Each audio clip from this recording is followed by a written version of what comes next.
anyone else. They just set these rates on their own. So there will be some transparency in pricing so that not only the city knows, but you as a consumer of those healthcare services knows exactly what you're going to be paying in advance. And why is that important? It's important because the less we as a group pay for health insurance, the less you pay towards your Chapter 78 contributions. So I've heard this explained a couple different ways. One of the ways I think is the easiest to sort of understand it and digest it is that, you know, a bunch of your friends, you and your friends, you go out for dinner. And let's say that dinner is $1,000 and there's 5 people there. Each of you is paying $200, right, towards that dinner. One person might say, that person being the city, hey, we're gonna pay 20% on top of the $200 that we're already paying, which means that you guys pay less. You're not paying the $200, you're paying less than that.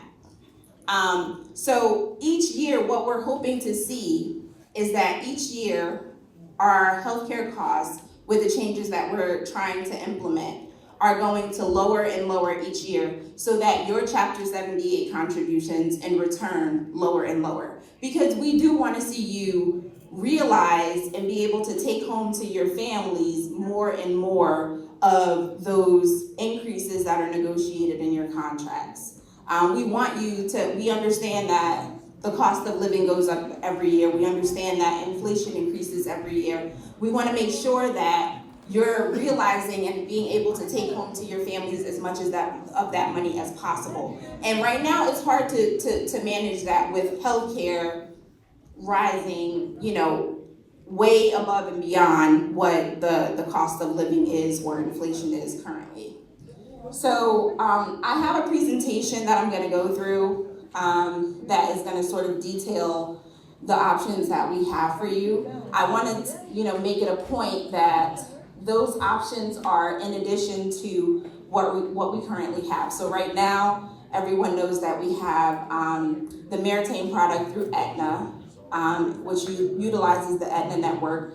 These products will be in addition to that, and we'll have a special enrollment next month in order for you, if you choose to sign up for those products.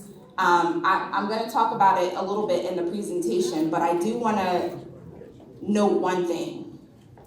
The good thing about us starting now, because it's going to be a July 1st effective date, the good thing about that is that you guys can look at what we have to offer. You can try it from July to December. But if for some reason after July to September, October, you're noticing that it's not working for your family, you have the option to switch to another product. And that will be for the effective date of January 1st of 2026. And that open enrollment, which is our regular open enrollment, will be in October. So I want to just make that point because I do think it sometimes, especially with healthcare, it's a scary thing for people to think about wanting to switch, especially if you have providers that you're comfortable with. By the way, we will post the directories for each of the programs of the providers that are listed in those programs on LGS so that everybody has access to it. So you will have the ability to see whether or not your provider is in that network.